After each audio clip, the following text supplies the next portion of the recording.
The city which we used to call the city of joy has now become the city of bhai, city of fear. Here, even a doctor is not safe. The body of the young doctor was found in a semi-naked state in the seminar hall of R.J. Kar Medical College on Friday morning. 28-year-old victim was a second-year student in the respiratory medicine department at the hospital. Autopsy report indicated that the woman was sexually assaulted before being strangled and smothered to death. According to the report, there was bleeding from both her eyes, mouth, injuries over the face, nails, belly, left leg, neck, right hand, ring finger and lips. The victim was also bleeding from her private parts. इस घटना ने पूरे देश में एक आक्रोश फैला दिया है.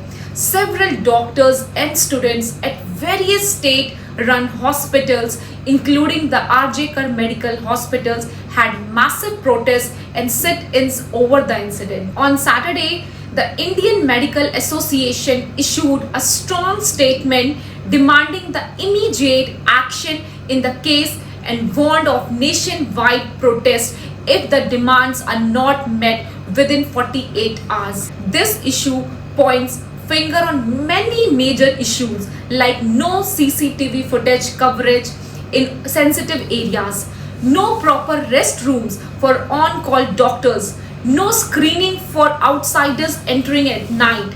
The doctors protesting the rape and murder of their colleague have alleged that the factors from an unsafe environment at one of West Bengal's best medical college. But the two major issues are one being women's safety and other being lack of surveillance and security. This incident is not only an act of savagery but spread across a feeling of insecurity, hopelessness and despair among people. The question is, how many more number of Nirbhaya incidents do we need so that these kind of news do not come again?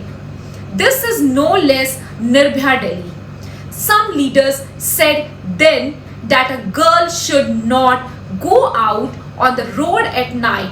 But what if she has night duty and she is in her most comfortable workspace? So the big question is, अगर औरतें महिलाएं अपने घर या अपने work space में safe नहीं है तो वो और कहाँ होंगी? The entire medical fraternity of India is shocked beyond words at this brutal murder. This crime is an index of anarchy and insecurity prevailing on the campus. National Family Health Survey 5 presents a concerning picture of the pervasive violence against women in India, highlighting its intersection with mental health conditions and homelessness. As per United Nations Office on Drugs and Crime, globally 38% of murders of women are committed by a male intimate partner. Crime against women increased 7.3%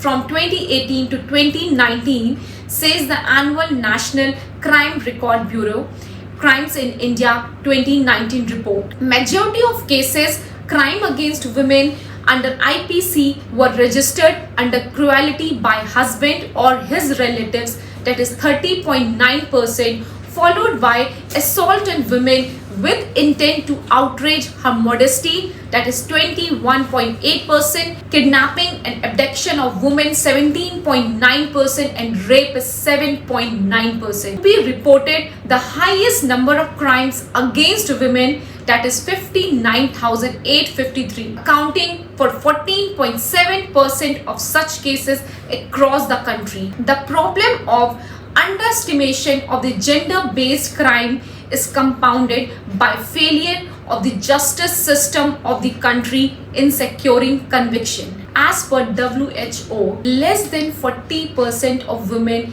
seek help from family and friends. Less than 10% seek help by appealing to the police. So violence against women in India is not something new, and there are many causes like gender disparity, socio-demographic factors, family factors, female genocide, acid attack, honor killing, early marriages, low education and sensitivity.